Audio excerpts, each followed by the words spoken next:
Hi guys and welcome to this week's video.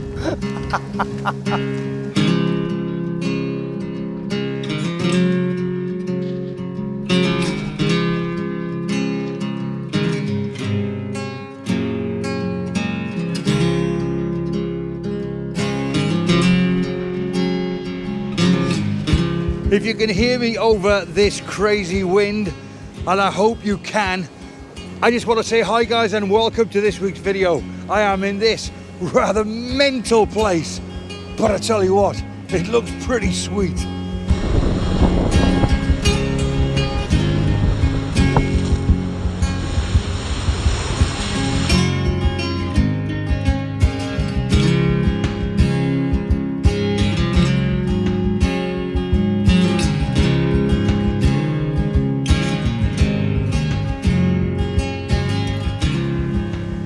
This is off the scale mad.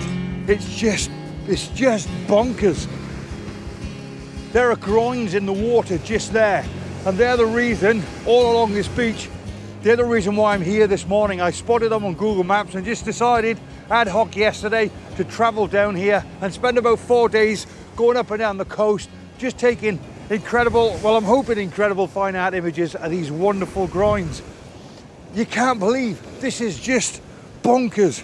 Hang on, let me just give you, it's Monday the 9th of September. It's still summer. I've got my big coat on, it's raining, it's actually cold, and it's blowing a flaming hoolie. Oh, something tells me though, I'm gonna get some cracking shots from here today.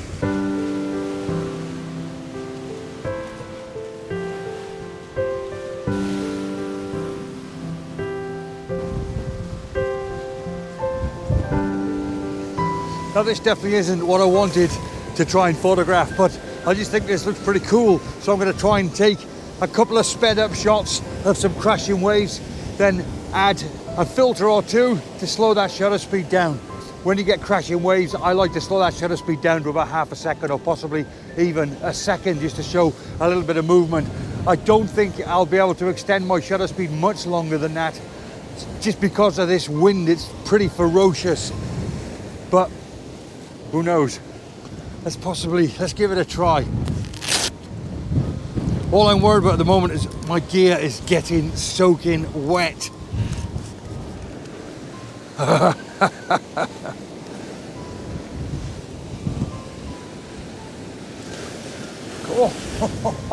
it's just crazy.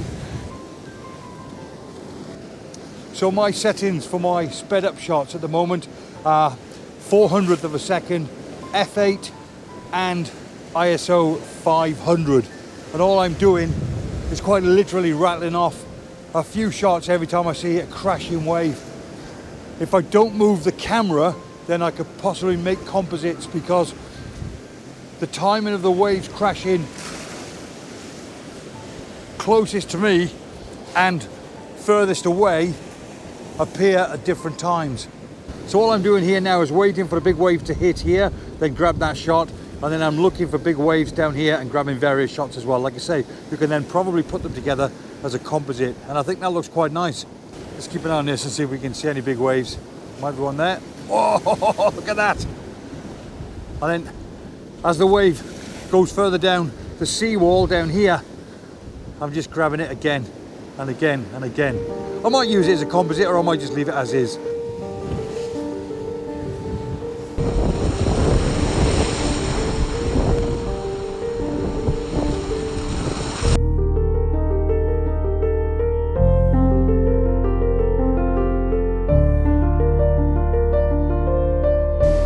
Right, I've got a little bit closer to the water and I've changed my composition ever so slightly, and I mean ever so slightly. What I'm going to do now is I'm going to be a little bit daring.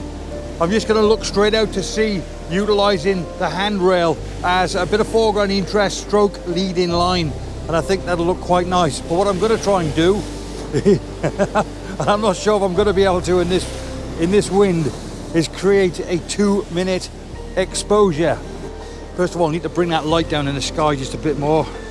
There you go. Okay, that's looking perfect. 1/8 of a second, f/16 ISO 100. Said it numerous times. 1/8 of a second.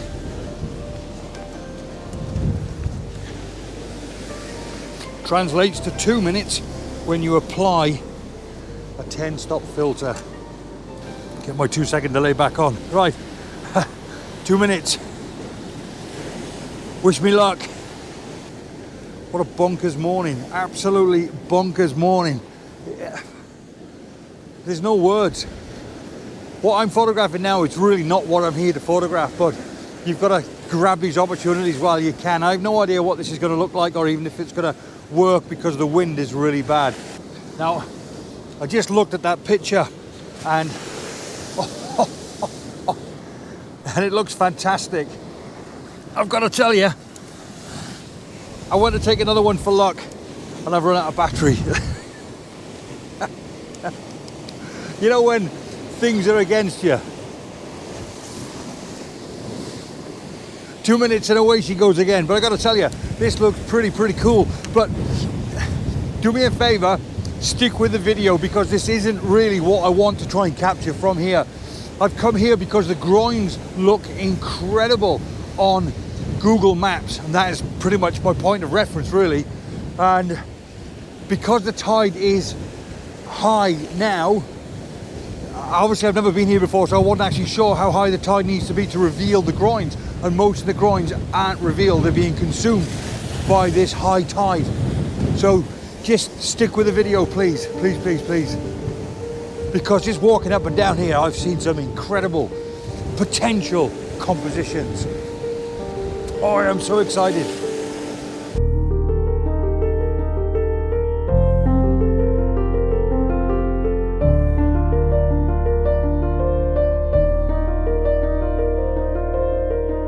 Now you probably won't be able to see from the GoPro, but I'll try and show you using my iPhone. But further down there I can see lots and lots of these handrails that are jutting out into the water. So I very quickly wrapped up here and I'm going to head in that direction to see what is down there, because from here it looks pretty special.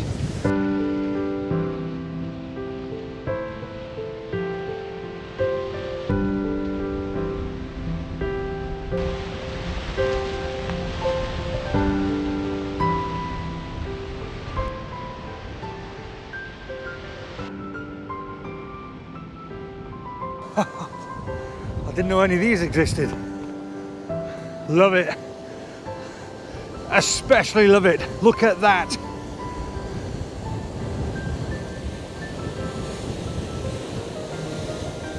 Yeah. Oh, that is awesome. Awesome. And there's plenty more to go at down there as well. There is so much potential here. I don't actually know where to start. Oh, wow. What, I mean, look at that there. Look at that for the composition there, right now. Left-hand side coming in, leading line, finishing up around about the third out there. And, wet. Obviously a long exposure is going to be out of the question in that direction. But with my back to the waves, sorry for shouting by the way, but with my back to the waves, I could possibly shoot that there and protect the camera. Let's do it. This is quite bad because every now and again a rogue wave comes up and it's soaking me and the camera. So this, I'm guessing, is a great test for the weatherproofing on the Z8 because it's seawater. It's not rainwater, it's seawater. So this is quite something. I've just played around with my 6-stop filter. Now I've applied my 10-stop filter because I want to shoot this at a 30-second exposure. I want to try and shoot it at a 30-second exposure. And then I'm going to apply my 6-stop filter and play around with various shutter speeds, half a second, 2 seconds, etc. But every now and again a rogue wave is coming up. I'm safe. because it's an outgoing tide and I've got this barrier beside me, and it's only a wave that's going to get me wet at worst, that's all. But this is so cool, so cool. I'm really hoping that I can achieve a long exposure here as well. I mean, I'm just looking at it now thinking, even if the waves weren't as bad, and even if the wind wasn't as bad, and even if the tide wasn't as high as it is now, there is so much to go at here. I'm gonna get wet. I'll be very surprised if this works out. Very surprised. There are certain times when you've got to weigh up the risks that you take sometimes to take a picture. I've made a video on this before now, and I've called it, "Is a picture worth dying for?" But right now, I feel very safe. It might not look very safe from your perspective, but from my perspective, it is very safe. I've been here for over an hour, and the worst case scenario is, you know, the water comes up and it just gets me wet, that's all. I'm wearing waterproof, so it's no big deal. But there's no way I can walk away from the potential of grabbing a lovely shot from here. And you know what? You could barely see the groynes because the tide height is quite high.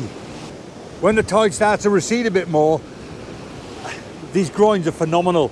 They're the Z-bend groynes that just look so cool during long exposure photography. That looks good. That looks so good. I wonder if I can achieve a 2-minute exposure here. And you know what? I'm going to go for it. ISO as low as I can get it. F16 an eighth of a second. I can do it. I can achieve. I can do it. I can achieve it. 3, 2, 1.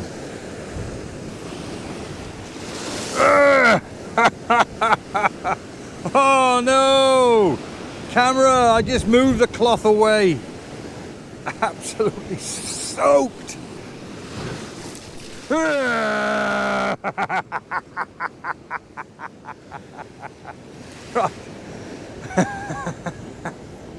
This is either going to be the death of this camera or a very good advert for it. Now, I've moved away from the water's edge because I'm trying to dry the camera, clean the camera, and also wipe down my filters. And my one and only cloth is now soaking wet, so it's not allowing me at all to clean any of these filters.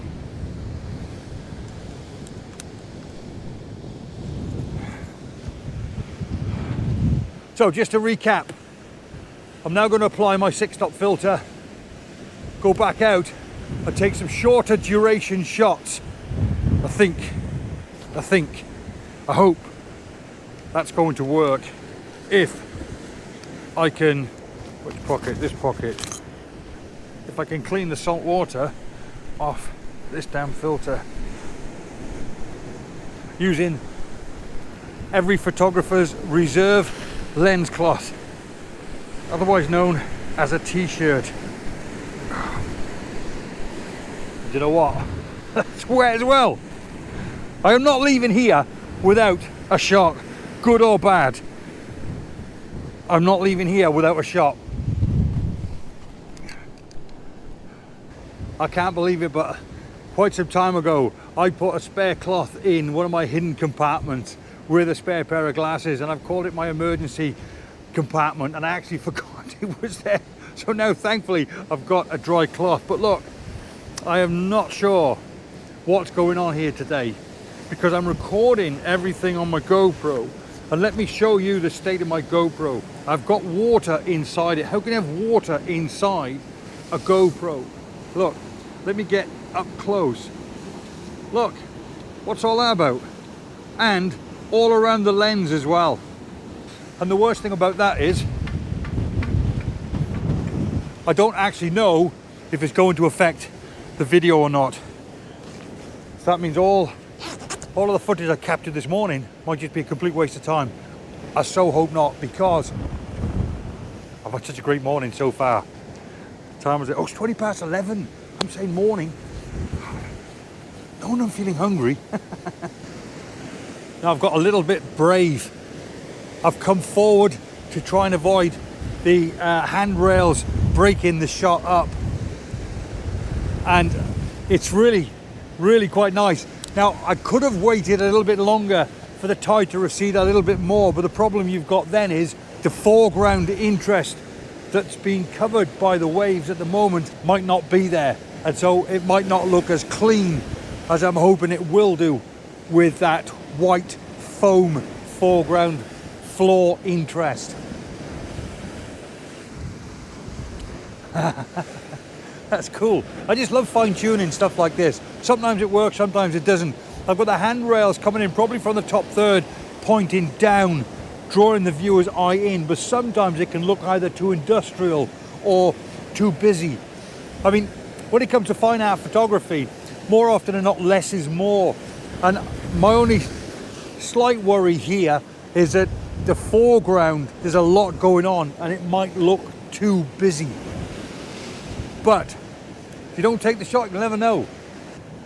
That looks pretty nice. That, I've got to tell you, looks pretty damn nice. I might even do a portrait orientation as well, just to get more of the foreground in. But that looks pretty sweet.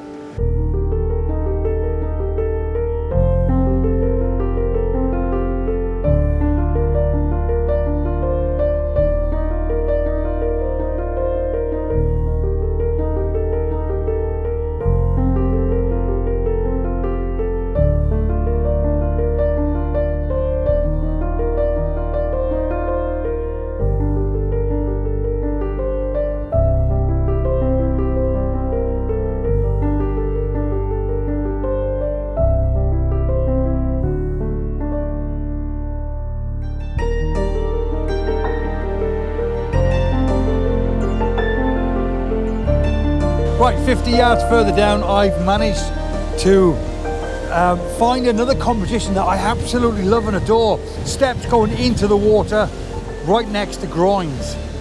This looks pretty cool, I've got to tell you, this looks really nice.